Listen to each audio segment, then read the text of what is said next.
All right, good morning. It is 9 a.m. It's the 11th day of August, 2025. We are at the Rockport Aquarium Education Center located at 706 Navigation Circle, Rockport, Texas, 78382. And I call this regular meeting to order. Please stand and join me in the invocation. Dear God, come before you today to review and conduct business for this county and community. We ask for you to give us wisdom, discernment, patience, and compassion. We ask that you would be with us, govern our thoughts and our words. Let us be mindful and responsible with the decisions that we make and with the finances that we agree to expend on behalf of the citizens of this county. We ask you to consider granting us rain for our community. We're in dire need. And we thank you for the opportunity to live in such a beautiful location. Enjoy your blessings every day. And we say this all in the name of your Son. Amen. Amen. Please join me at the pledges. Pledge allegiance To the flag of the United States of America and to the republic for which it stands, one nation, under God, indivisible, with liberty and justice for all. On this flag, I pledge allegiance to these Texas, one state, under God, one and indivisible. Appreciate it. Roll call. Commissioner Taney, Here. Commissioner Casterline, Here. Commissioner Russo, here, Commissioner Dukenyak, Here. Judge Garth. Here, got a full court. At this time, we hear from citizens to be heard. We've got one signed up, Miss Debbie Thompson. Come on up to the podium. Good morning, Morning. Commissioners, Judge. I'm Debbie Thompson from Aransas County Senior Center Council on Aging. We do the home delivered meals in this county. We get a grant from y'all yearly most of the time, and we matched out with the Texas Department of Agriculture money to provide more meals throughout our county. I'm going to give y'all a little bit of statistics. We have our site on Church Street that is called Congregate Site, and our only kitchen is there. We serve about 800 to for the year. I don't know, it can come out to 3 or 4, and then everything in between that we just do automatically, that we don't record, that we get in kind money for. But for the congregate side, we did about 8,000 meals year to date so far. We deliver Monday through Friday. On that meal, we have done about 30,570 meals year to date, just this year alone. We have an extreme wait list of about 50 something plus clients. We cannot get all of them on at times because of money. And we only have 5 meal drivers, 6 vehicles. One's in the shop. We have all kinds of issues right now. But our staff is made up of 10 to 12 people. The other 2 is me and Mary Ellen, and I do just about anything that's called on. Mary Ellen does a little bit different, but we have 2 volunteers. One of them is paid by AARP on a work program. And then we just have a lady that's volunteered for us for about 30 something years because she does community service. So I'm going on my 34th year. I plan to stay there until retirement and work for the community. That's what I love to do for this job myself. And we just want to thank y'all for all that you do to us. We've had an extremely rough year. I'm going to put it lightly. Castaways got their little divorce, and that hurt us quite a bit. But hopefully the little shop place is going to be able to do some small grants. And then we had a major private donor pull out and move to a different coastline. And, you know, just with everything that goes on, we're just struggling. We're looking for some new avenues of grants and support. But with y'all's help, it does continue. with the people in this community, and we want to thank you all for that very much. Y'all have any questions? I'm Nope. just glad you're there. Yeah, Well, thank yeah, you. Thank you. We are glad we're there too, so we can help individuals. I've been involved, with this organization since I went on the court, and it's a wonderful organization. We meet, we're a terrible schedule. We meet once, maybe twice a year, Yeah. you know, but we get a lot of stuff done. I've had several experiences with your organization. But the most recent comes to mind, I think, is what we're talking about, is that, I saw a man on the street and it's always that, he hadn't eaten in a while, so I stopped, walked in and pretty much there, Debbie was just walking out the door, locking the door. I mean, it's right, thank you. And they just turned right around, went in and fixed him a meal and visited with him and helped him out and 10 cents. Yeah. But, I'm sure there's probably in that. That's the organizations that got. Awesome. And you know, those people do walk in the door at the last minute, and we do have rules that we have to have them signed up. But we do get a little extra monies and private people donate. And with a little bit of that money, when they do come in, like in Jack's situation, we just went ahead and fed the little man, and we have not seen him again. Yeah. And they do, they're transits and they pass through and stuff, but you know, you're not gonna, someone's hungry, you know? So I'd rather them eat with us than out of a trash can. Yeah. So that's what we do. Thank you so much. We appreciate you. Thank you. Y'all too, I appreciate it. All right, we have no presentations, proclamations. Do I have a motion to approve the consent agenda? So moved. Second. Got a motion for the consent agenda. I want to acknowledge a donation of 2 pair of binoculars donated by Land, Sea, and Sky to be used as grand prizes in the Pathways Poker Tour during the Rockport Fulton Hummingbird celebration. Commissioner Cheney, Aye. Commissioner Castleline, Aye. Commissioner Russo, Aye. Commissioner Dupnick, Aye. Judge Garza. Aye. Motion passes. Item number 5. Move to approve order number 0-12-2025, an order of the Commissioners Court of Aransas County, Texas, prohibiting outdoor burning for a period of up to 60 days. I'll second that. Got a motion, and a second, no brainer. It's pretty dry out there. And no rain. Did we get rain yesterday? Oh, okay. I pretended. Oh, okay. Commissioner Cheney, Aye. Commissioner Castleline, Aye. Commissioner Russo, Aye. Commissioner Dupnick, Aye. Judge Garza. Aye, motion passes.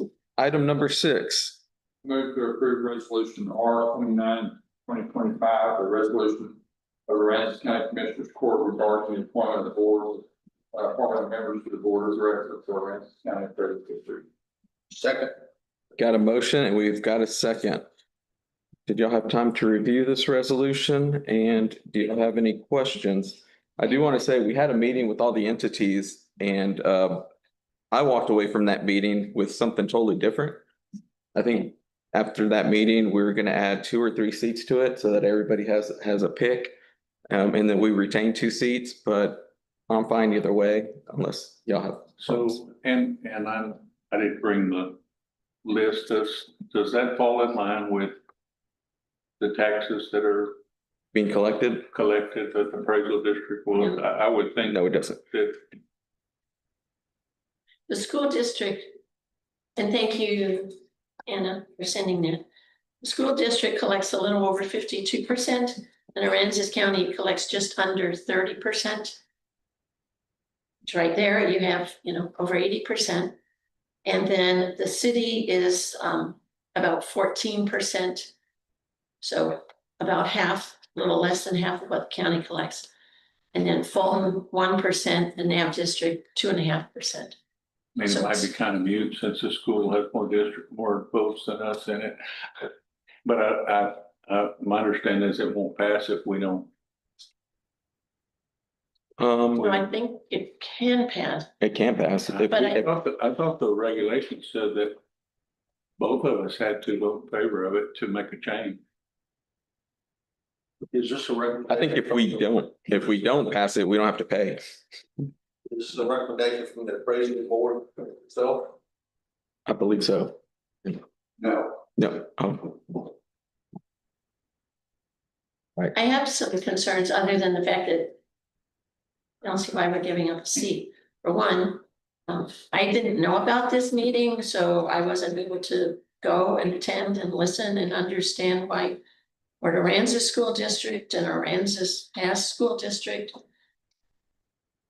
The appraisal district has appraisals for them, but it goes to, I think Anna said that goes to San Patricio.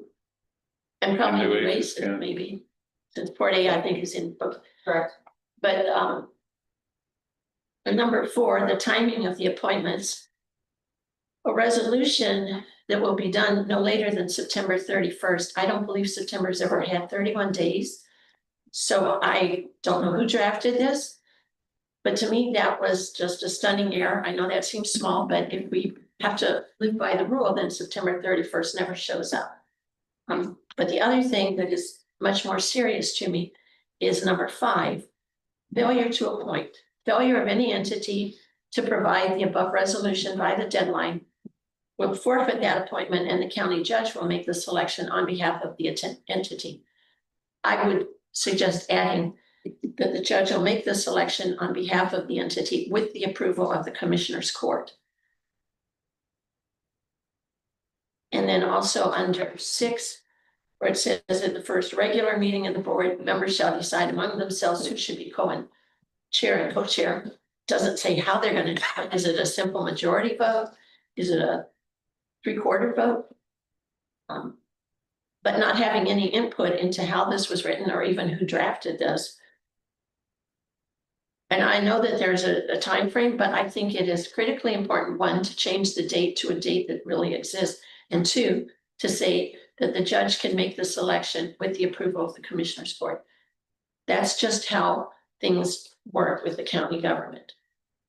I'm good with that. I want to curious, because it does say where that's the desire of the appraisal district to establish the process, but we're not, this didn't actually come from a baby. From over. Right. Well, we could, You mean it didn't come from the board of the? That's all I'm asking Ray. this was, Why would we be voting on it? this was sent to me by Nikki Arnett, which is on the appraisal board. They came from the school district. Oh, I would suggest if someone from the audience wants to speak, rather than just calling out, that they ask to be recognized by the board. Yeah, That was recognized. he was on come It's on up. recognized. You have to come up. So this whole process started. Please identify yourself. Yes, ma'am. Jeff Hutt. 2201 Prairie Road, people don't believe me. So this started with me when I realized that there wasn't, the proper resolutions didn't go into effect at the time to effectuate a change, that there were enough, that there wasn't enough divisions that signed on. Then, as we were going through the process of finding out what the situation is, we found that there was an attorney general's opinion that came out that suggested that appraisal districts needed to change.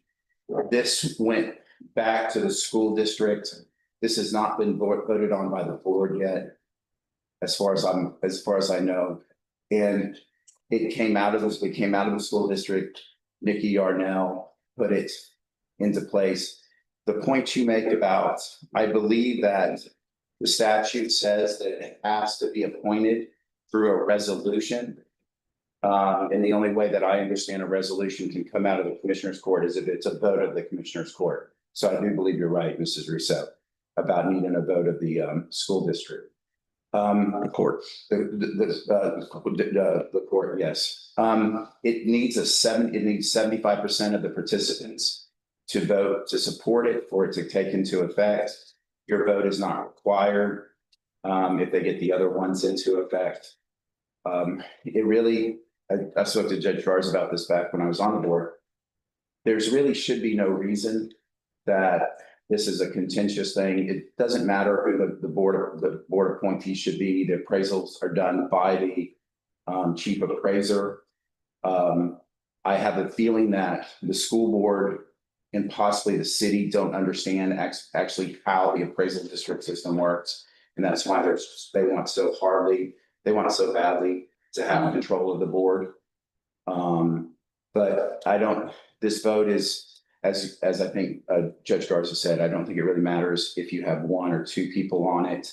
And it does, in terms of the running of it, the only thing that the board does is it sets the budget, it approves what is called the reappraisal plan.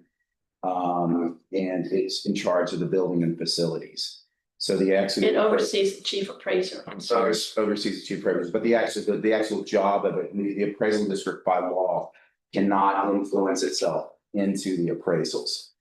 Interesting. So yes, ma'am. Thank you. So we got 2 more meetings in August, I believe. Yes. We could table this and revisit this. Yeah, it doesn't seem Meetings. proper that somebody that's on it, one member of that board should send us a resolution. And I believe that I've read in the past that to change what's done now, that the 2 of us are the only 2 voting members.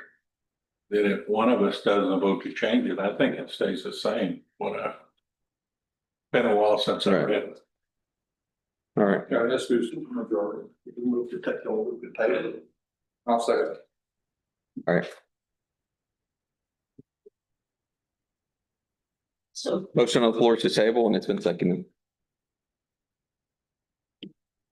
Commissioner Cheney, Aye. Commissioner Castleton, Aye. Commissioner Russo, Aye. Commissioner Dugan, Judge Rice. Aye. Motion passes to table. Item number 7, Ms. Ash. Oh, sorry. I move to approve the Texas Maritime Museum's second quarterly report. Second. Got a motion and a second. Hi, Ms. Ashley. Good morning. Good morning. I'm gonna do a quick overview of our report for you guys. For this second quarter of the year.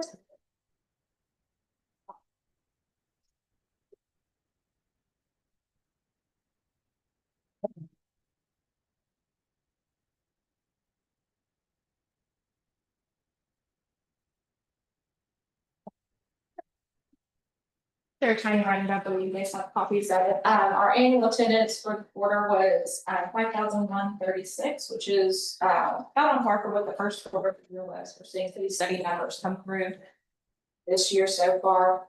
Of those reported visitors, we showed just under 2,500 came from 75 miles out. We do see a lot of visitors that register at the front desk coming from that 75 miles out. So we're seeing a large number this year for sure. June was impressive, I think. Mm-hmm. Yeah, we had good numbers in June. Like one of our bigger months, typically the summer months are always high. Look at attendance comparison and see that every month this year we've had some increase. June was pretty much the same as last year, but we are continuing just to see a steady increase in visitors every month. So far, we haven't had a single month fewer than the previous year. Saw 925 more visitors in the second quarter of 2025 than we saw in second quarter of 2024. So we were quite pleased with that number.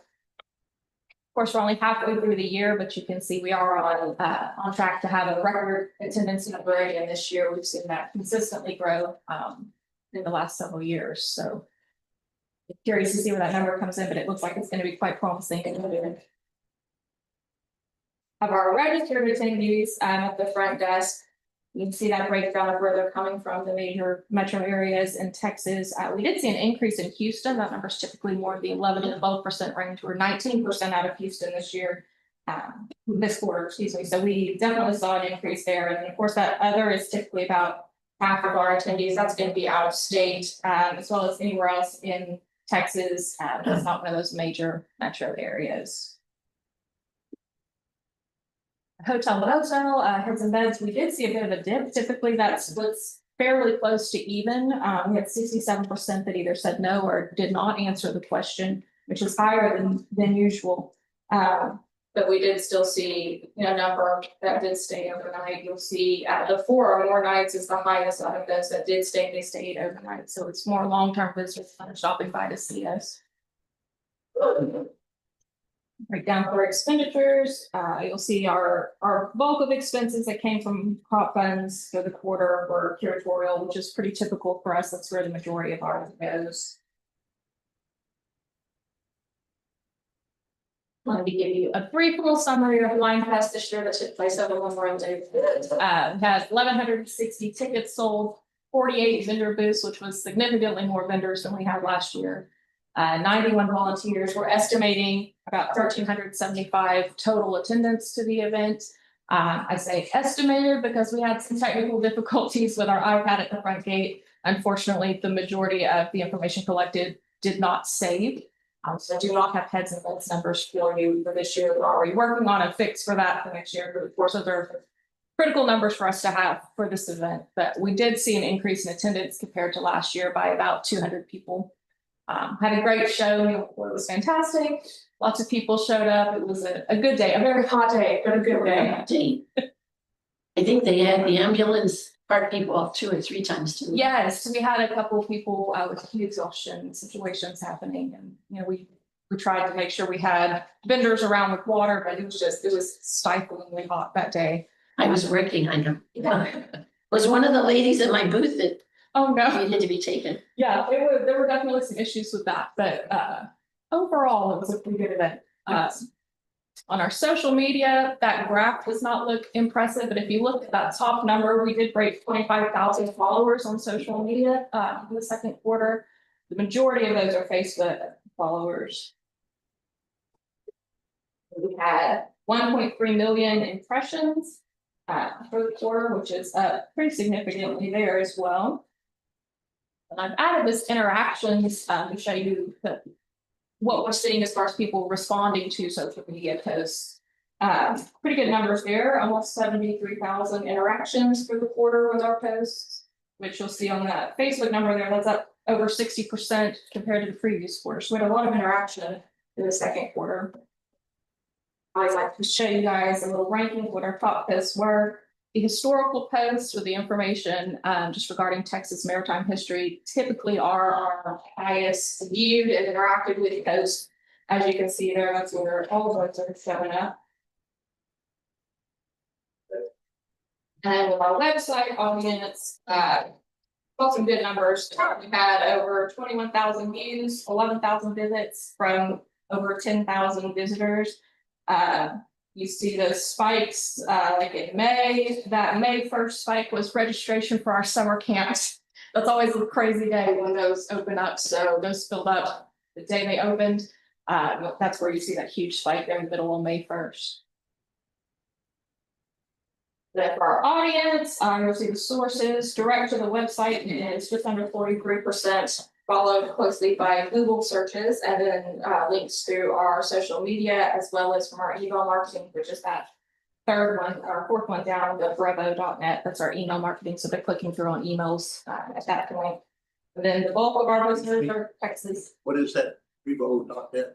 That's the system that our marketing emails go out from. So they're clicking directly a link in the emails when they receive what that number is. You'll see majority of our visitors from Texas on the website, but always numbers from other states as well. We do see a lot of out of state. Then I like to always include a little glimpse of what's been going on. We saw a lot of field trips in April and May as school was wrapping up, and our education director, Shelley, also introduced a new program, which was our cooking classes with Chef Deanna McCoy. This went over very well. She's planning to do a couple classes, that'll be family classes geared more towards kids. So people first one off, I believe this month with a pizza making class. So that's been filling up quickly. And then June started our summer camps with the ACE camp. This is the second year that Shelley has done a camp for the ACE program out of Aransas Pass. They come over and she puts together the whole camp for them. It's grant funded through the ACE program, and they love it. They are always eager to sign up for it, and already talking next year. So we see a lot of that. And then our summer camps, you'll see this next quarter have been crazy chaos, but in a good way. So I know she's always sad and happy when they end. It gets a little chaotic around the summer, but they always do. That is it. Do you have any questions? Interesting thing about the camp. Kelly was telling me that there were 30 spots, there were 50 kids. Yes, Yeah, she fills up fast and then decides how many more she's willing to Yeah. take at that point, so. That's well organized, that whole program through the summer is well organized. Yeah, she does a fantastic job. Yes, they're a big hit. Thank you. Thank you. I know you're about to have one international visitor, so it's on the hit list. Mhm. I'm hosting a foreign exchange student. So. Commissioner Cheney, Aye. Commissioner Castleton. Aye. Commissioner Russo. Aye. Commissioner Dukenyak. Judge Garza. Aye, motion passes. Item number 8. Terminating the MOU with EPN. What do you call it, e-reporting partners network. This e-reporting platform is used by the Aransas County Clerk Office. Second. Get a motion and a second. Any questions? Madam Clerk. I'm just curious what method you're going to use to inform. Because you showed the stats of who all used, well, just the number. So it's very small number, but how are you gonna notify those people not to use? We have through the system, we have, if they put it on there, we have their contact and we will be emailing them. If they don't have it on there, we will not have a way to do that. So then if they try, I guess they'll just end up calling your office and saying. Right, and most people, because they don't have to set up an account where they have to pay for an account. So they can use another form, which we have to, and that's gonna be posted on, it is posted on our website. Okay, good, thank you. Perfect. Commissioner Cheney. Aye. Commissioner Castleton. Aye. Commissioner Russo. Aye. Commissioner Dukenyak. Aye. Judge Garza. Aye, motion passes. Item number 9. Well, I'll make the motion. Approve additional services fee proposal for Broadus and Associates for the new Aransas County Courthouse. Second. You got a motion, a second. So this is, you could come on up, Mike. This is a proposal for $53,000.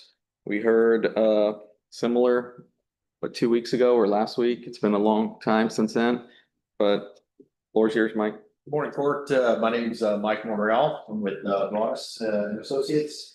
And I just wanted here to explain and talk about why we're asking for additional services. And first of all, the time of it is really a big one. The project was originally scheduled to be complete in September of 23. We've been very judicial with the hours that we've had.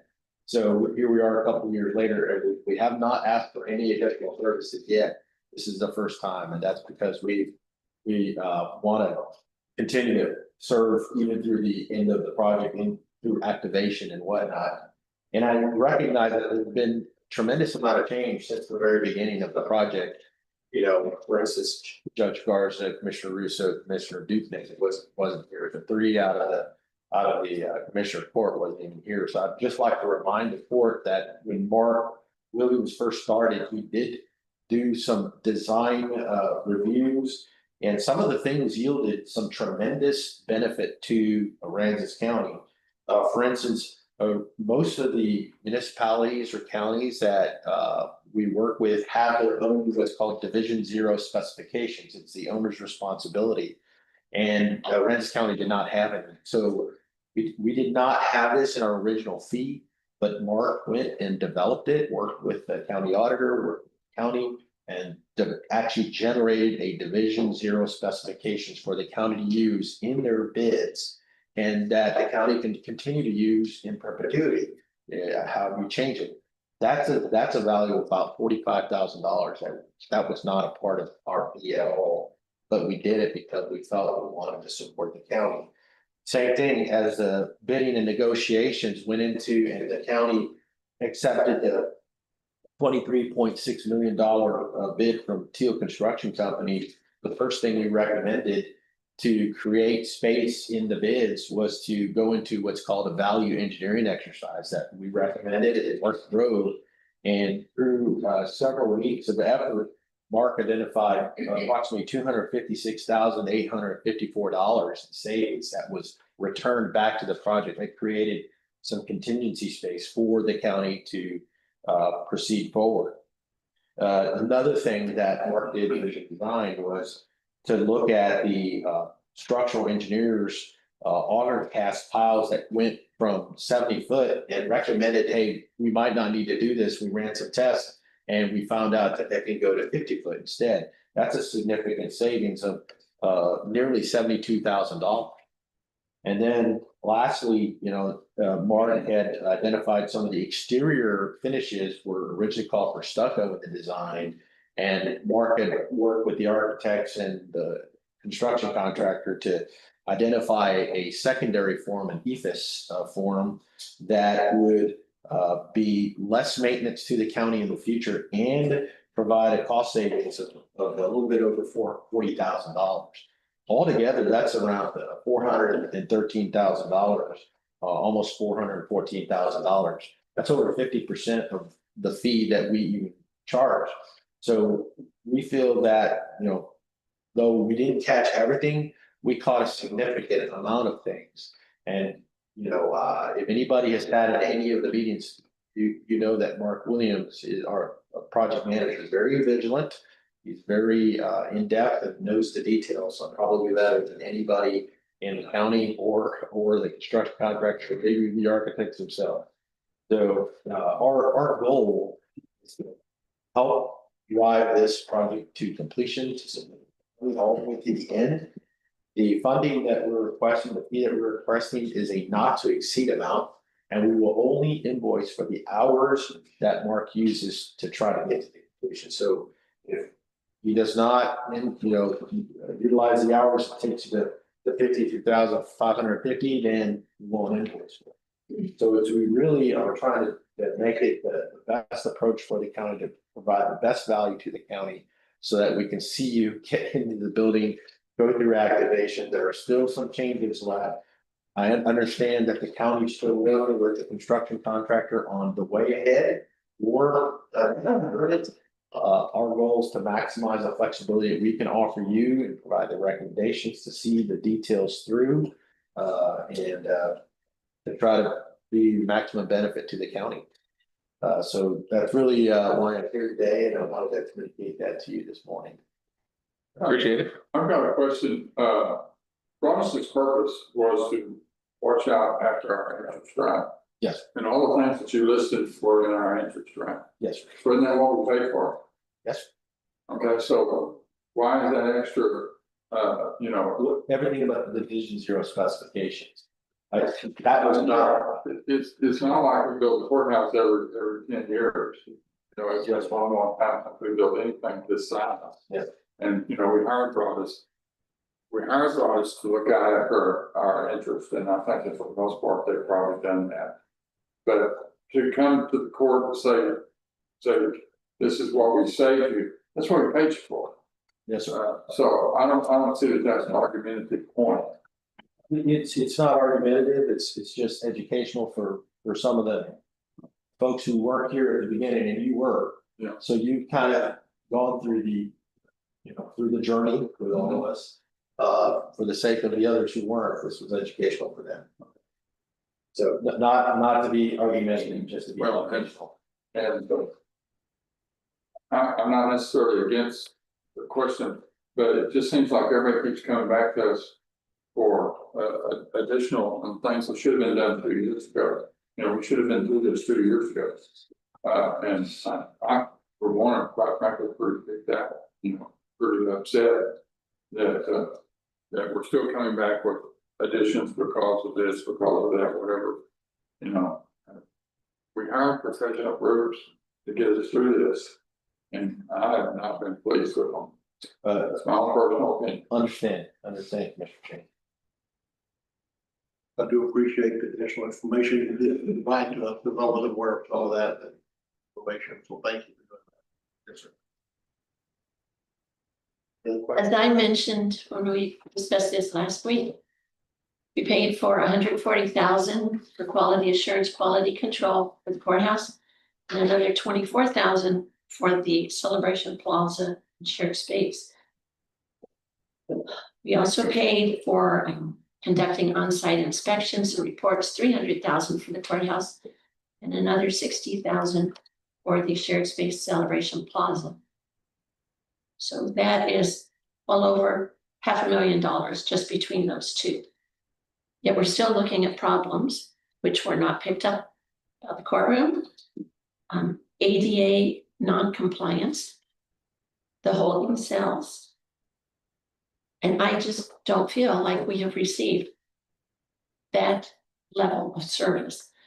You're right, 3 of us were not on this court, but we were in this community. And some either attended or listened online back in the days of COVID when we weren't allowed to come to the meetings. Once we had a new judge in place, I asked and was allowed to start attending the construction meetings. And although that wasn't until 2023, I did not see where the construction management agent was really moving things forward. There would be discussion on RFIs, requests for information, or change orders that were being considered. We had a long list of those. And there was dialogue every other week because we met every other Wednesday. But at no time did I feel like construction management agent was moving either the architect, which was usually who we were waiting on a response from, or the contractor to move forward. He might express an opinion, but he did absolutely nothing to move things forward. And so, yes, you're right. Here we are almost 2 years after that courthouse was supposed to be completed. And we're still looking at some additional work that we don't even know when it can be done and how much it's going to cost. So I know I have met with you before. I've met with your company's owner. And I still say, I do not feel we have received the level of professional services for which this county's paid. And I am very opposed to paying any more. Yeah, I wish a lot of the, quality drawing, quality assurance, quality control. I wish a little more attention to detail was caught at the very beginning. The whole holding cells situation, I think that was a complete dereliction. It cost an employee of the county his job. Like, I just couldn't deal with that. But we're almost to the finish line. We've got to get past this. I do recommend we give them this $53,000. It's $53,000 up to and maximum. And let's just get through this. We're near the finish line and look hopeful to be in that building here soon. From what you're saying, Tatum, you have December of 2025, so I know you can't see a crystal ball, but you're confident from what the interactions you've had with different members of the construction team that we can get there by that date? It depends on the strategy that the county will pursue in terms of either re-procurement or proceeding with it. But I believe it is with the remaining work, it is absolutely possible to be able to do. And then my next question is, if we follow through with this agreement, because that's a lot of money. Of course, like I say, you've got a lot of work, and this requires a lot of work on your side. But is there a commitment that your representative will be meeting with the judge on a regular basis to let him know and have a chance to, or judge or the judge appoint? Per L, yeah. Whoever it might be, and make sure that we're up to date on any challenges. And We're absolutely committed to that. Absolutely. I think not having a representative who was in this community on a regular basis, but was traveling a distance of an hour, depending on the ferry traffic each way, and not here on a daily basis. I don't even know if the person was here on a weekly basis, really hampered the oversight and the opportunity to catch some of these errors when they could have been caught early on and been nowhere near the expense in time or in finances. Man, we were here on a weekly basis, but we didn't live with it. Right outside of Fort Wayne. I know that there were deliveries made from time to time, even towards the end, and that person was not here to make sure that what was delivered was right, but communicated with other county staff people, when I think it was that person's responsibility to be here and make sure we were receiving what we were supposed to receive, what the plans called for. Yes, ma'am. One of the things that I think is on our side is our county judge is familiar with long-term structural projects. And we had somebody that, sold cars or someone that had another profession in another area, that we wouldn't be as far along as we are right now. So I think the good thing is that really good thing is that we did have somebody that knew how to send up to contractors and everything.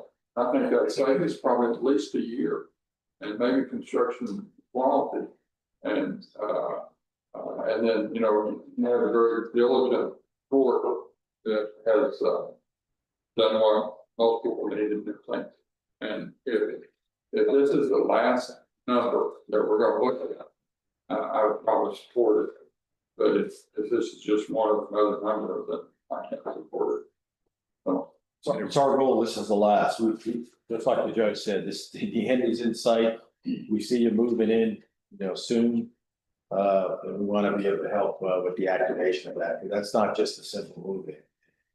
It's an orchestrated, choreographed type of effort that you have to make sure goes well, or else it could continue to grow, and even get worse, and we do not want to see that happen. You don't just hand the keys over. There's a whole process which we're, I don't think the county has the expertise internally to perform the function we're asking them to do, and for us to bring another party in would cost us probably more than this to bring them, get them up to par, and then we have to go out and get. is, Have to go out and do RFPs and everything else for that. So I think we should follow through with this. There's sour taste, but it's our best option, and they are the most familiar with this. I do have a question. Two things were mentioned, which was the jailing situation in the courtrooms. But on your mind is the fire suppression system for the county clerk's office and the vault. Is that included on that? That is included.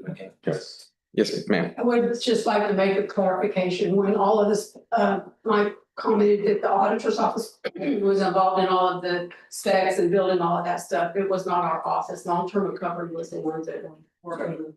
Okay, And they presented themselves as part of the auditor's office. That was incorrect because it was all done from the long-term recovery. Sorry, you're right about the part of your office. You're right about that. I noticed that in the paperwork, everything about the long-term recovery team, which I don't think any of those people are part of this community as far as government right. any longer. well, I think we've talked it. Yep. Improvement, I moved it, go ahead and approve them.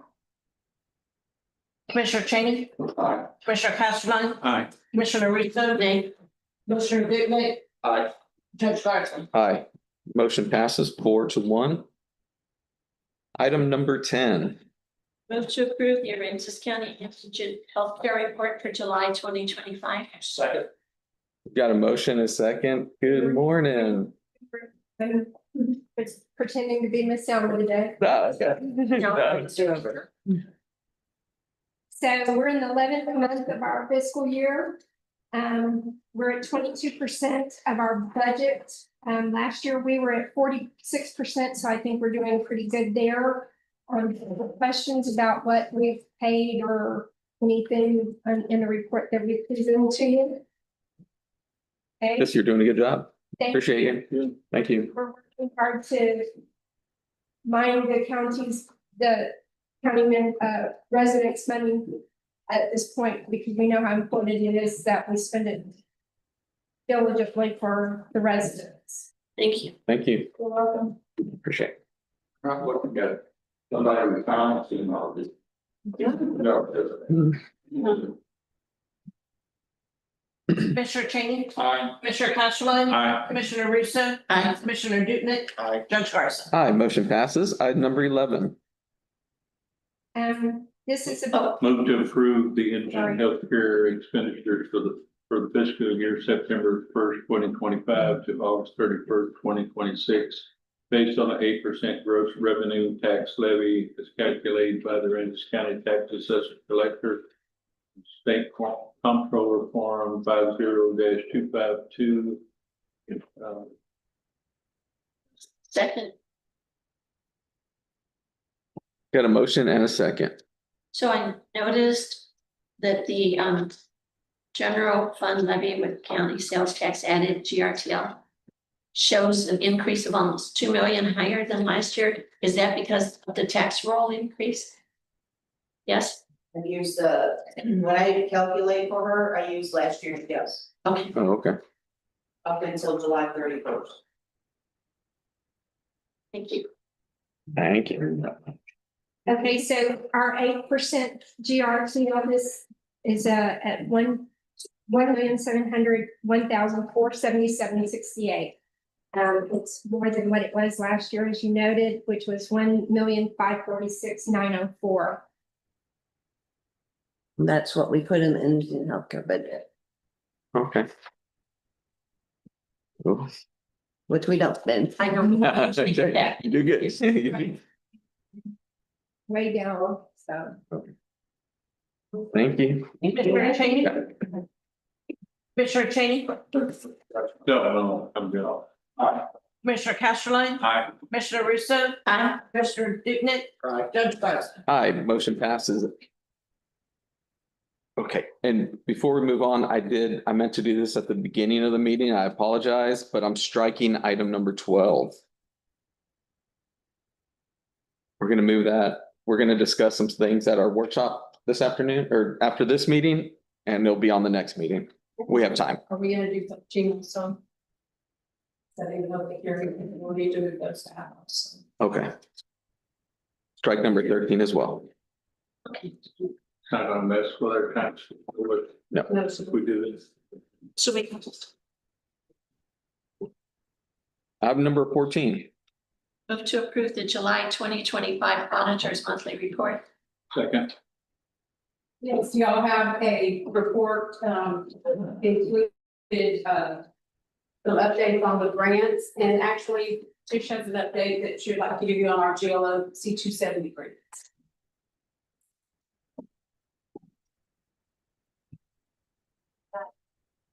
Good morning, Jordan. Good morning. The total grant amount for the GLO awarded C270 grant is for $53,860,274. Expended to date is $50,717,012.96. Out of the 8 streets and drainage projects, we have a few that are remaining that have retainage due on them. We also have grant works for grant administration. DLF, which is the community building, parking lot, and Celebration Plaza that are left remaining. In addition, we have already completed the radio tower, the RCA parking lot, and the fiber optic study that was additional into that 53 million. Do you have any questions about that? Just wanted to, hey, y'all. You're the end. More. Yeah. On my report, I showed that we were waiting for a reimbursement check to pay Ruby Allen off. We did receive that, and those funds were sent Friday. So, we're looking good. We also closed on the property that we bought the baby ranch, so that we received those funds. We released that check closed, so everything is looking good. I've included both the sales tax and the hotel motel sales tax, not hotel, I'm sorry, healthcare sales tax.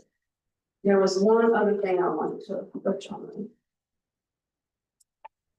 You know, maybe it's in my other report, but I do include the projects that we've got ongoing that our contract manager or procurement and specialist is doing. So if y'all have any questions, I'd be happy to answer them. So healthcare sales tax looks is running a little bit ahead of last year. I mean, for June, it looks like it was down slightly, but the other months look like they're.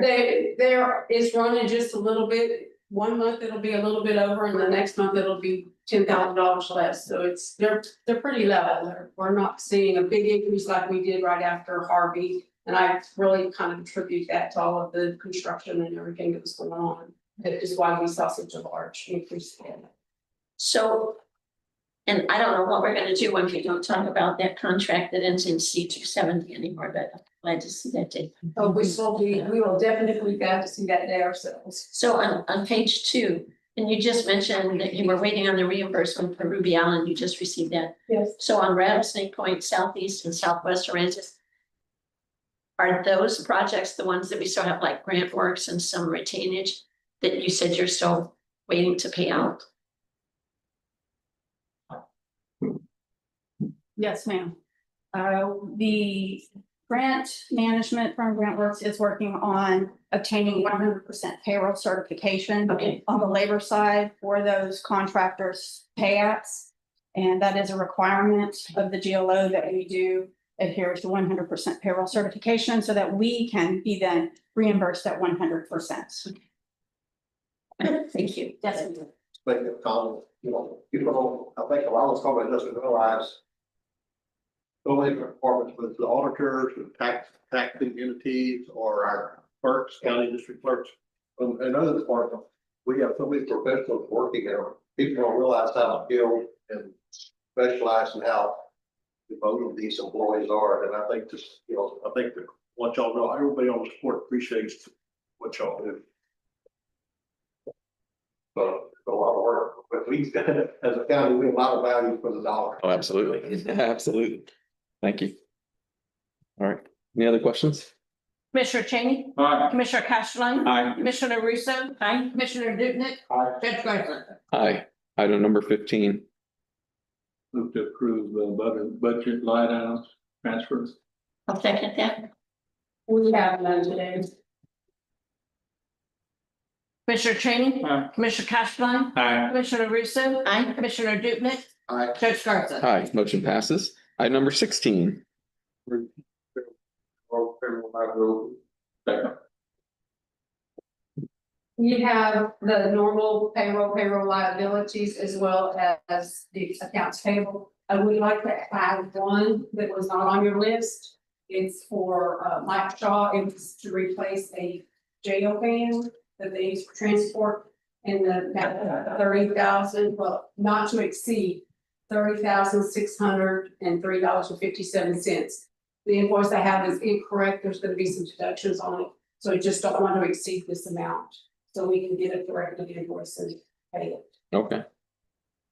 Also, this run included the interest on all of our debt service that is due August 15th, so there are maybe $300,000-400,000 that are included in payments for that.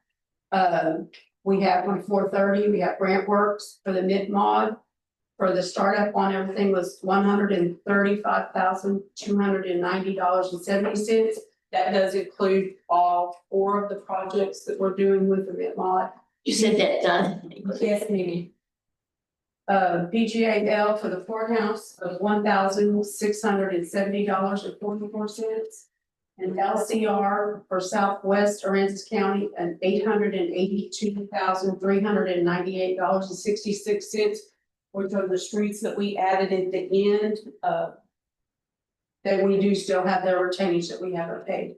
And under the ARPA funds, we have co-file. We're still working with the district clerks, digitization and records preservation. That was $58,701.29. If you have any questions, I'd be happy to answer them. Thank you, Jackie. Commissioner Cheney, Aye. Commissioner Castellane. Aye. Commissioner Russo. Aye. Commissioner Dupnick. Aye. Judge Garza. Aye. Motion passes. At this time, we'll hear from reports from commissioners, elected officials, and department heads. We got anything? I just want to mention that I was invited to attend maybe the second meeting of a group of citizens, including rep from the city. And they already met with the GLO staff and they've met with PCND, and it looks like an engineering study that county did with Mont McDonald a few years ago, trying to figure out how to improve the quality of Little Bay, is actually going to be implemented. It was dropped at a time. I think it was presented shortly after I came on the court, but it looks very hopeful and entities are working together. And they have person or a couple of people in that group who are going to go after some grants for the construction administration. They said there are a lot of grants available from EPA and they're looking to do that. And that their talks with the GLO have been very positive. So it looks like we're really doing a good job on the coastal resilience plan. Any other elected officials? Department? At this time, we hear about reports about items of community interest. No action will be taken. All right. At this time, can I get a motion to go into closed session for one matter? Move to convene into closed session in accordance with Texas Government Code Section 551.71 to consult with counsel and receive legal advice about pending or contemplated litigation, settlement offers, or other attorney-client privilege matters, including but not limited to any items posted on the agenda, and also to discuss personnel matters and update the court on future plans involving a personnel matter pursuant to Section 551.074 of the Texas Open Meetings Act, personnel matters, closed meeting. This chapter does not require a governmental body to conduct an open meeting to deliberate the appointment, employment, evaluation, reassignment, duties, discipline, or dismissal of a public officer or employee, or to hear a complaint or charge against an officer or employee. The subsection A does not apply if the office or employee who is the subject of the deliberation or hearing requests a public meeting. Second. Got a motion and a second? Commissioner Chase, Aye. Commissioner Castellano, Aye. Commissioner Russo, Aye. Commissioner Dukenyak, Aye. Judge Garza. Aye. Take about a 7-minute break and convene to close session.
Do you have a motion to go back into open session? So moved.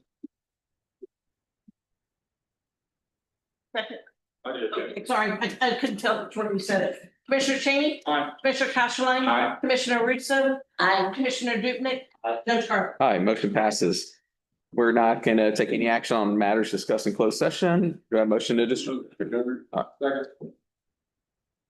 Commissioner Cheney? Aye. Commissioner Castleline? Aye. Commissioner Russo? Aye. Commissioner Dupnick?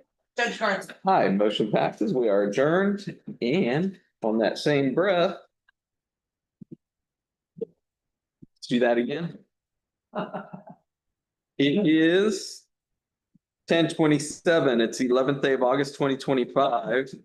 And it is immediately after following the Commissioners Court. We are at the Rockport Aquarium Education Center located at 706 Navigation Circle, Rockport, Texas, 78382. And I call this workshop to order. It's actually a budget workshop.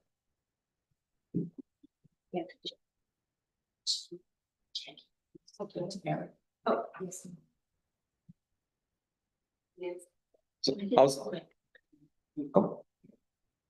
I was gonna start the meeting and tell you, so on today's agenda, there was a action item to set the tax rate. And I called Jackie Friday, or I'll go back. When I first took office, I'm like, I am not taking on any more debt. You know, we're done taking on debt, but we're in a pickle. FEMA has part of the funding for the courthouse is 9 million, Right, and we've already received about 9 million. five, so we've got about 4 million left. We've got 4 million that FEMA will pay us after the completion of the courthouse, after everything's closed out, after the last check is made. And so we're probably looking at maybe for complete closeout, maybe a couple of years. And so we're gonna float $4 million. We can't deplete our savings for that. And the cost overruns, and they're adding up every day, may reach into 2 million. Judge Carter, can I interrupt and do roll call? Thank you. Commissioner Cheney? Aye. Commissioner Castleline? Aye. Commissioner Russo? Aye. Commissioner Dupnick? Here. Here. Judge Carter? Here, we've got a full court. Thank you. I was so excited to jump right into this. So, you know, I slept on it, prayed on it, and I visited Jackie Friday morning and said, we probably need to go out for a CO. Certificate of obligations and to put this on, but I don't have enough time for that. We don't have enough time. So the alternative is tax notes. So that's why Mr. Henderson's here. I've already been meeting with them Friday and this weekend, and I'm gonna propose a 3/4 cent increase on the INS to, oh, yes, sir. Well, they adjusted the numbers on the tax roll side, Jackie. Yeah, so whenever we actually put it into our tax calculations, it came out to just right at 45. Or no, 47.5 was about 1 cent over what we had calculated. Okay. So So go up a penny to take out how much money? 4.5 million. 4.5 million, That'd be 1 penny per 100,000 right, on our INS side. to get how much? 4.5 million, and that is that's tax notes, so it's a 7-year payout.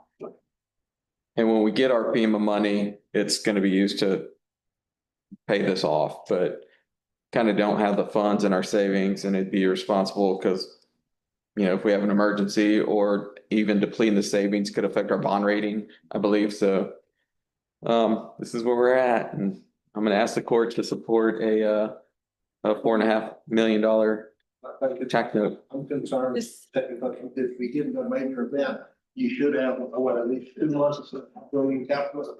And at least. At least. You're not that, Right. come in this next year. I'll need one. So I think it is something that's, you know. I think that's enough. That's why we're here too. I don't know if that's enough. Or, you know, 4 million to finish the courthouse, plus for overruns, maybe 2 million. We could borrow 6 to finish it, but that's a decision of the court. Well, you know, we haven't had any hurricanes, but we've got reactive tropics now. So, you know, there's no reason to think that we don't have at least property farm.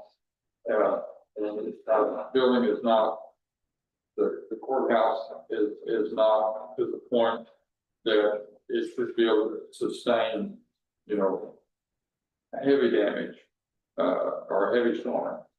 I would think that,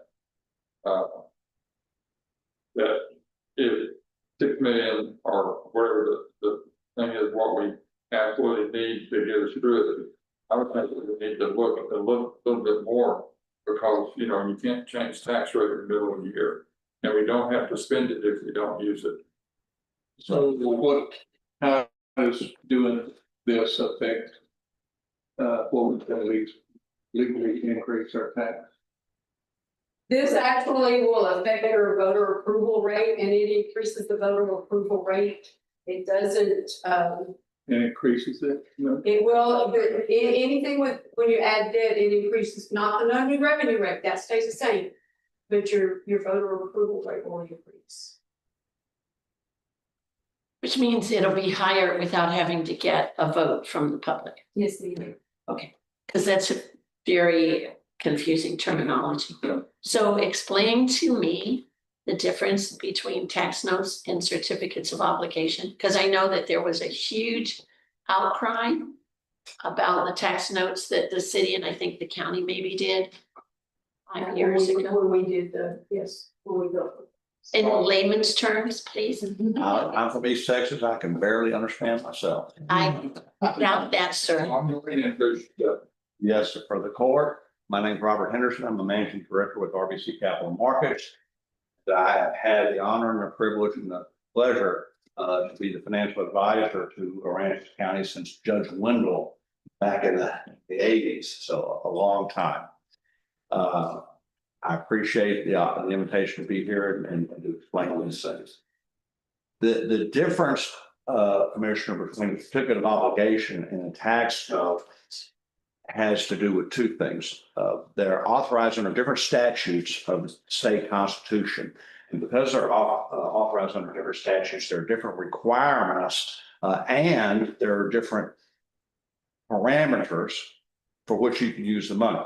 For example, tax notes do not require a notice of intent to issue. So to effectuate this, you would just put it on your 72-hour agenda and have the commissioner court take action on it. The offset to that is you're not allowed to have a final maturity. You have to pay the debt off in 7 years. You're not allowed to have a final maturity greater than 7 years. So that's what Ms. Cockerham was just talking about. And as it happens, 7 years from today would be 2032. Your existing debt, 100% of the county's existing debt pays off in 2032. So by the time you pay these notes off, all of the debt affiliated with the courthouse will have been paid off.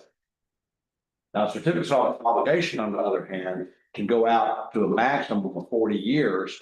You have to give notice of intent to issue certificates of obligation, and you have to give that notice 45 days before you sell the bonds and set your tax rate. So here we are on August 11th. We don't have 45 days between now and September 30th in order to sell certificates of obligation and set your tax rate pursuant to state law. So that's why in this particular instance, as the judge had indicated, certificates of obligation are not an option. Would there have been value to the certificates of obligation? The short answer is yes. We could have gone out greater than 7 years. The tax rate impact would be a little less than 1 penny. But I will also say this. The amount of debt that Aransas County has relative to its tax base is extraordinarily modest. You have very little debt in this county, and it pays off very quickly. So as a property owner here myself, that's been paying taxes in this county since the early 80s, it doesn't give me any heartburn at all to think about a 1 penny tax rate impact, knowing that 100% of the debt's going to be paid off in 7 years. That's just my personal opinion. So maybe not quite as maybe concerns as you'd like, but the short answer is tax notes don't require notice of intent. Certificates of obligation do. Tax notes are limited to 7 years from final maturity. certificates of obligation could go up to 40. No one ever goes out to 40. Usually they're issued about 15 or 20 years, but they could go up to 40 under the law. Would you repeat that again or clarify a little bit more? You talked about our amount of debt we have versus our assets. Is that what you're? Versus your tax base, the tax base, man, your tax base in this county is almost $6 billion. And the amount of debt service that you have outstanding against that 6 billion right now is less than $17 million. And that's primarily principal because it's so short, but the interest in this section is not very great. So relative, a standard bond rating agency criteria is what is your debt to AV, your debt to your assessed valuation. It's not even 1%.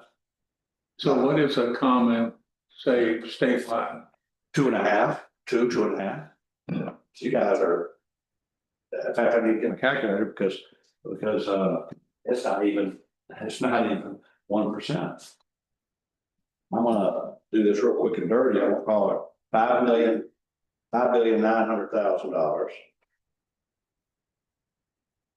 Your principal amount of debt is probably 17 million. It shows 1.08% or on this chart. Well, that's the tax rate. Right? Oh, okay. Oh,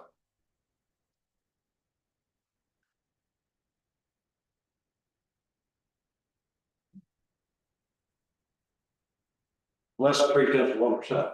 It's 2.88. 0.0028. So it's less than 0.3%. 3/100. So it's a very low tax base. I mean, debt to your AV. One of the things that, I always preach, and I teach this stuff at Texas State University, is, you should always have a rolling 5-year capital improvement plan. Whenever we go out and do debt, one of the things you want to think about is what other debt are you going to incur over the next 3 to 5 years in the short term, 8 to 10 years in the long term. We have not had an opportunity to go through that. Don't know what that looks like for you guys, but I do know you have statistically speaking, you have an extraordinarily low amount of debt and it pays off very quickly. Yes, I want to get some clarification because of all the stuff we talked about Friday. And if we went to 6 million, if that's what the commissioners chose. I know we talked about the use of it and we can't go back and pay ourselves back. Are the tax notes the same way, or is that, I know the CO that we said you had to have a plan in place and you have to do resolutions, but with the tax notes, do you do the same thing? Yes, but there's always working, right? The judge talked about if we get the FEMA money, we could use that money to pay off this debt. When you issue debt, you have what's called a call feature. You put into place at the time you issue the debt, provisions that allow you to pay the debt off early. That costs you extra interest. The investors are going to charge you a little higher interest if you put in provisions that allow you to pay the debt off early, right? But you have other debt outstanding that's currently callable. So what we would probably do as a practice. you said you have other debt, outstanding debt is, and then what was the last part of that? Callable, that is available to be paid off early. Okay. So what I would recommend is that we not pay a premium to preserve the call option on this debt. And when we get the FEMA money, use that money to pay off some of the other debt that's already callable. The net impact to the taxpayers is going to be exactly the same. You've reduced your debt. We would reduce other debt rather than this. Well, actually, it would be a little bit better because once you reduce the other debt earlier, that falls off, so simply don't have that debt to deal with. That's right. You pay future interest. Now, what I don't have in front of me, because I was already traveling whenever Jackie and I spoke, what I don't have in front of me is what the interest rate on your older debt is. But because your older debt was longer than 7 years, we are in a different interest rate environment. It's likely that the older debt is at a higher interest rate anyway. I can't say that definitively because I don't have the numbers in front of me. But from a practical perspective, we would want to pay off your higher interest rate debt first. But you said most of what we're paying right now is principal anyway, right? Yes, ma'am. So the higher interest really wouldn't have an impact on it. It's gonna be less of an impact, yes, ma'am. If we were able to reduce the debt because we could use the FEMA money to pay off some of the other outstanding debt, does that mean that the INS tax rate would go down? Yes. Yes, ma'am. Now, I want to say something else if I might be so bold. You guys have drawn down your fund balances to a bare minimum level.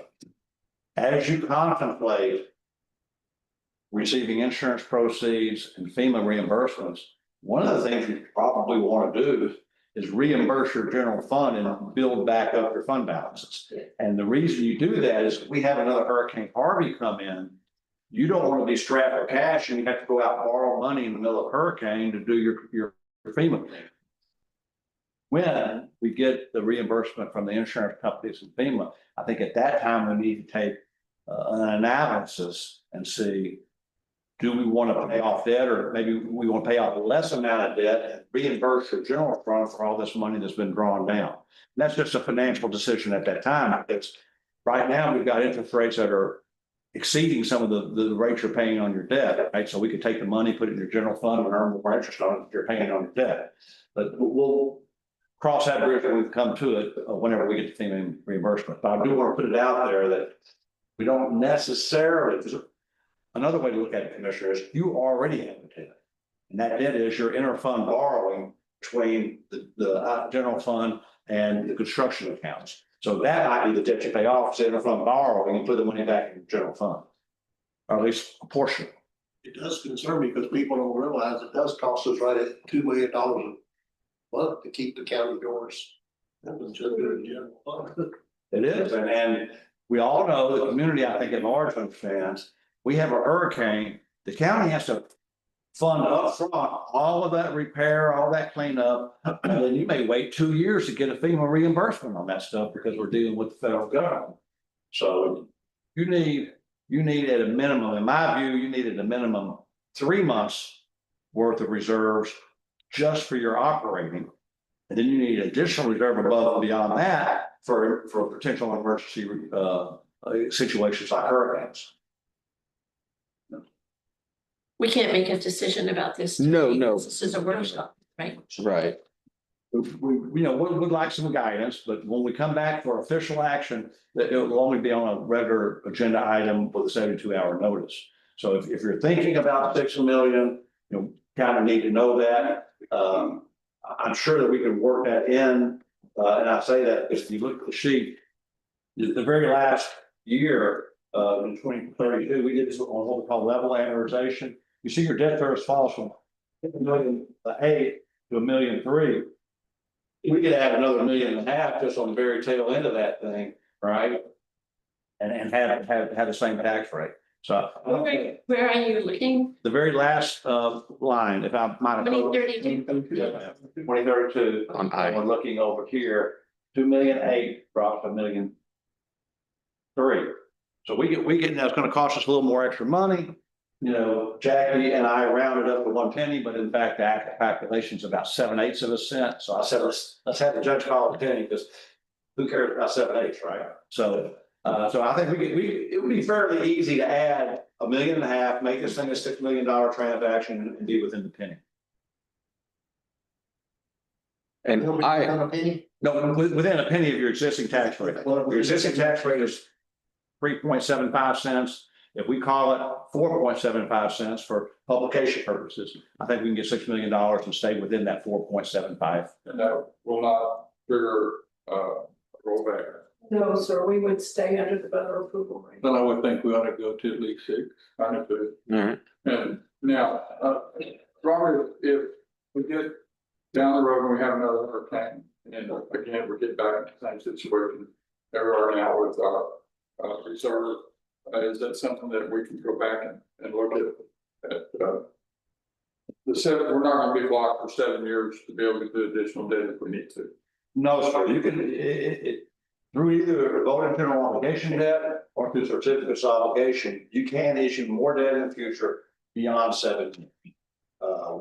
But given our time constraints here. Right. I do want to clarify something, or inform for something. You know, when the courthouse was originally financed with tax notes, those tax notes were refinanced later to lower the tax rate for the citizens. Since that happened, the Texas Attorney General's office has revised their rules and not allowed cities and counties to refinance tax notes. So we're not gonna be able to refinance this, but future debt, we can use certificates of obligation or voting general obligation bonds to go out beyond 7 years. And that's on me. I could have brought this to the board earlier about getting certificate of obligations. I just wanted to stick to my guns and say no new debt, but I think Do you feel, we're in a. do you feel confident with certain circumstances right now? Forecasting $4 million. Why, what $4 million? 4 million is just the FEMA reimbursement. That's already budgeted. That's already, yeah. What we're looking at is 2 more million to maybe finish it Okay. with all the changes.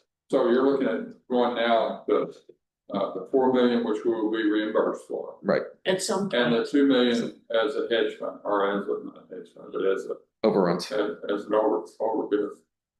Do you feel comfortable that that's enough? I do.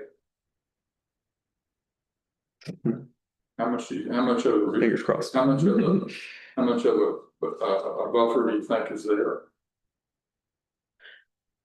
Think $1 million or? No, that's probably with no buffer. That's the goal. See, that's my only real concern. Yeah. You know, we already know that everything that we've done with the buffer has gone south. So I'm thinking if we're gonna look at this, we might as well look at 7. I don't know if that's a good idea or not, but you know, I think you're right, yeah. and also being in a high interest bond market. Because, you know, been there before. I think 6 will get us there. Okay. And if need be, Commissioner, we can come back, next year. I don't know what the timeline is, but to complete the additional $2 million improvement, if need be, we can come back next year. And the benefit of that is it adds another year to our final maturity and gives us a little more leeway in numbers. I think beyond 6 million on this is gonna, on this particular transaction, is gonna start pressing that tax rate. To be greater than 1 penny. I agree. All right, thank you. Thank you, Mr. Henderson. There we go, bad advice, Bob. Here's your time. All I have right. a question, that's the sheet that we have that's in with our stuff. You know, we have written on a COLA and you have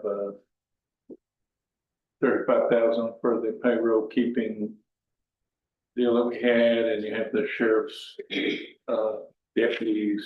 Are they already included in what we're looking at? Yes. Yes. Did we make that decision? Because I thought last time we were discussing 1 versus 2. I had them put it in because with the cuts that the sheriff made, these 2 new patrol deputies actually only increases his budget by like 40 grand, maybe. Yes. It's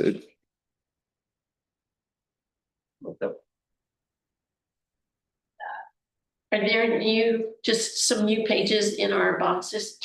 I'll read the. There are not, I Okay. did not print those out yet, I was waiting for the direction today. So sheriff's budget is increasing. Well, total increase is 115,000, but that was including that, so it was really going down. Right. And then I added in the 2 deputies, which was about 159,000. So that being 16 and 15. So what's the net difference? The net difference right now is increasing 115,000. Oh. And that just 2 deputies added in 159. They added in 159 of the 115 increase. Correct. So he was down. Reducing his budget by about $50,000.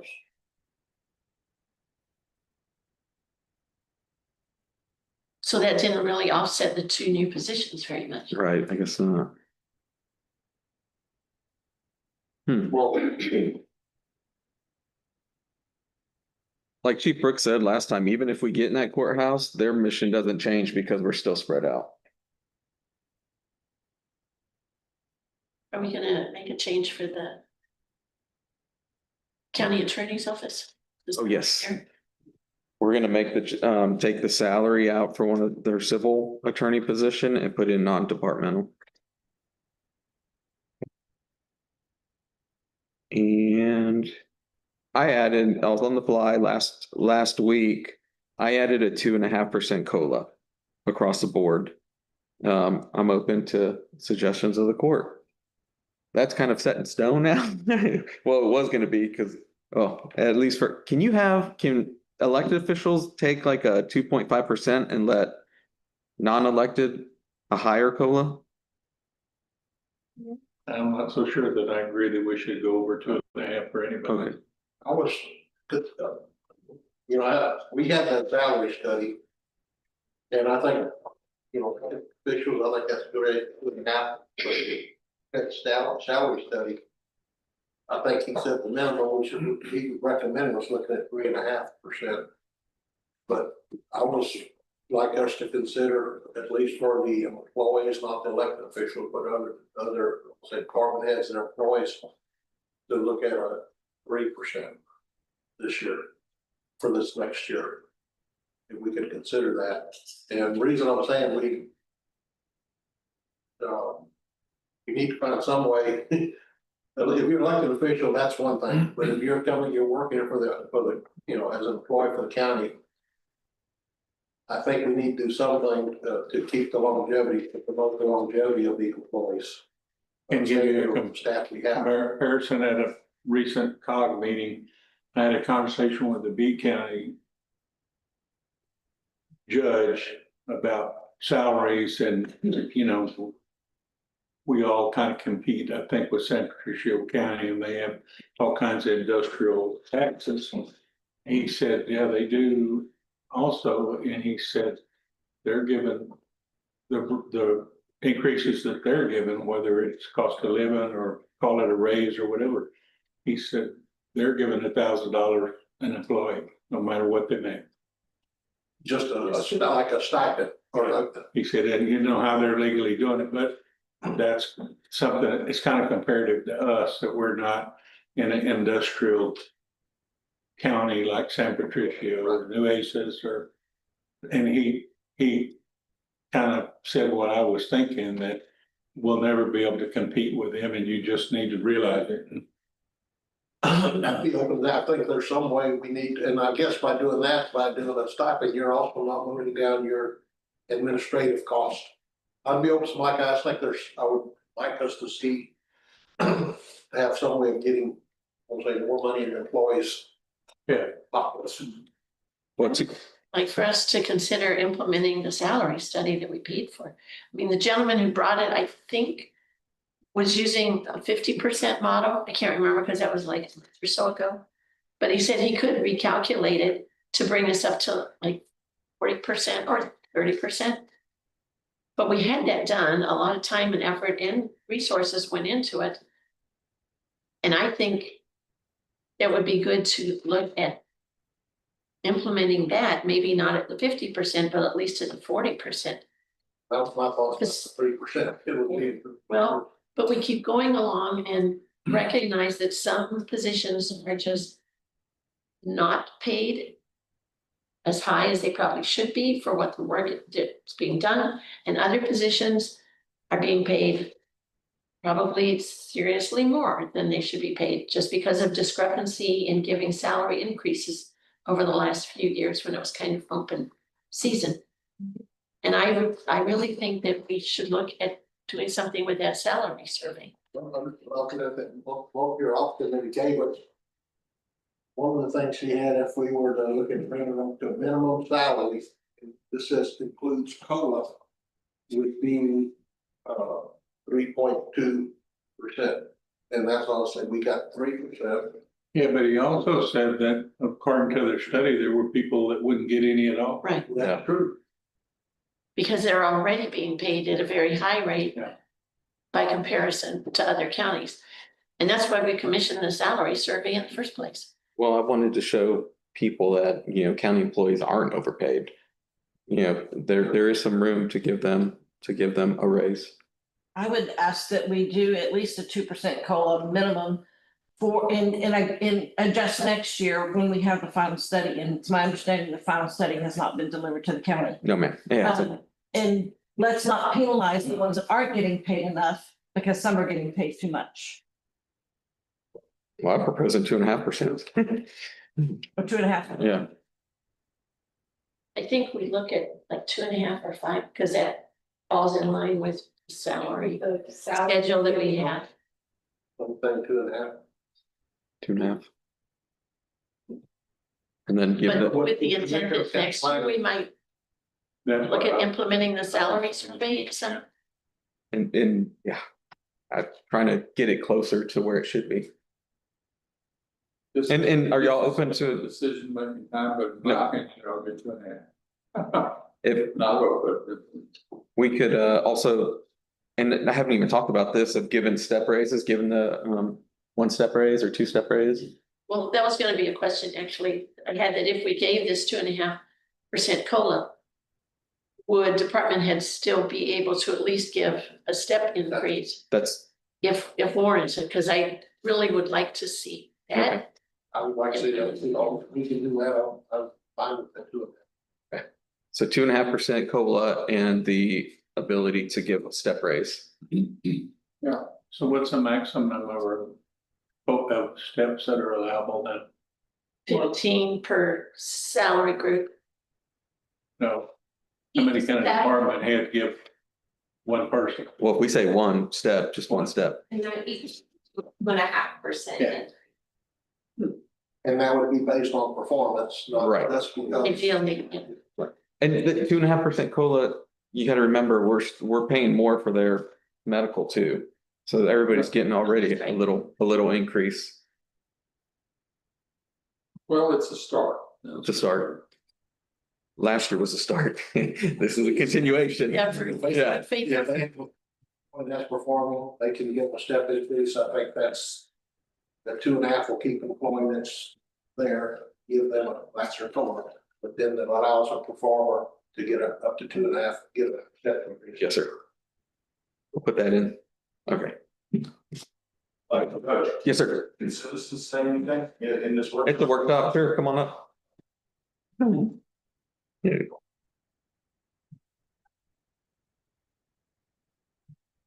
I'm Keith Barrett, citizen of Aransas County.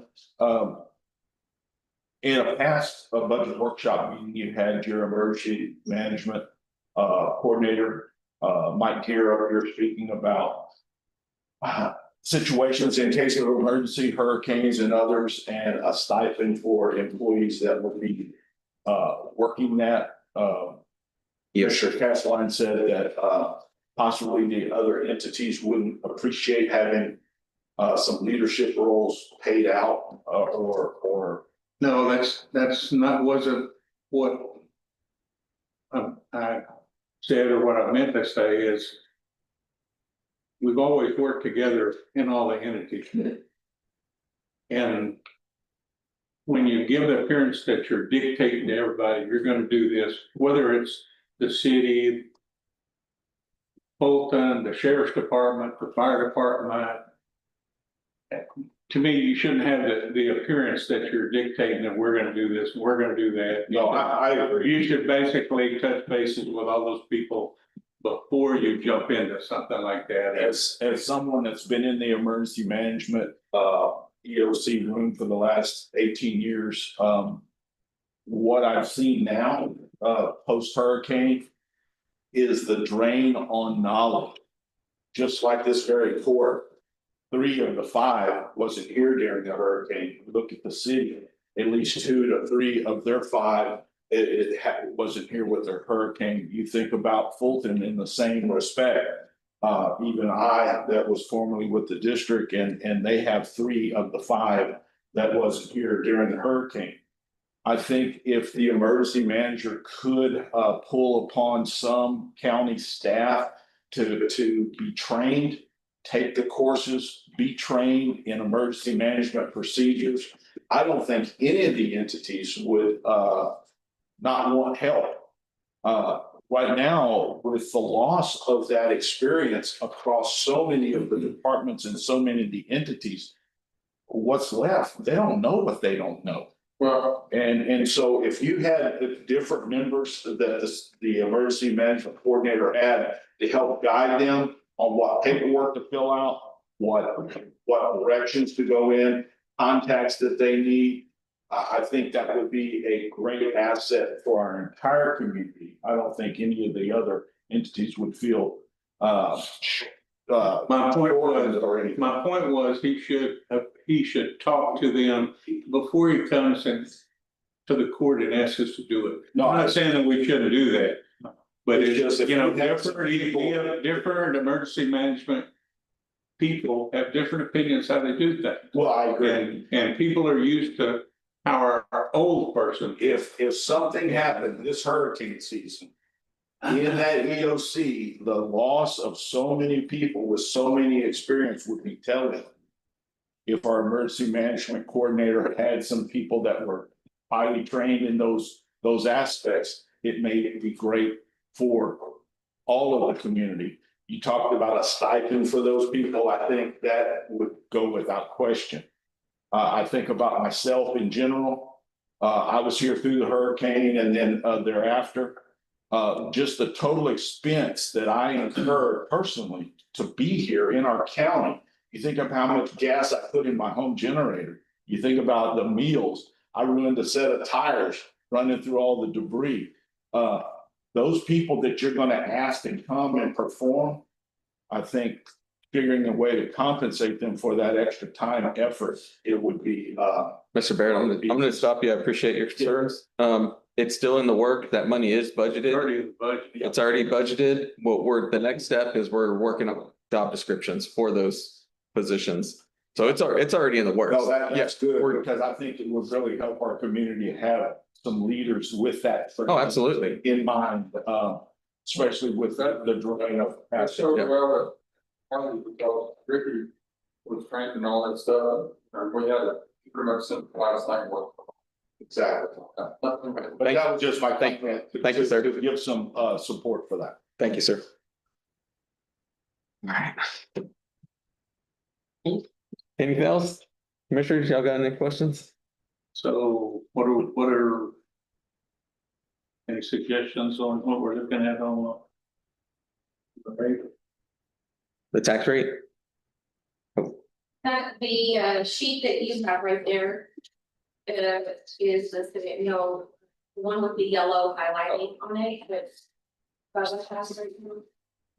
In your right under that, no ma'am, yes.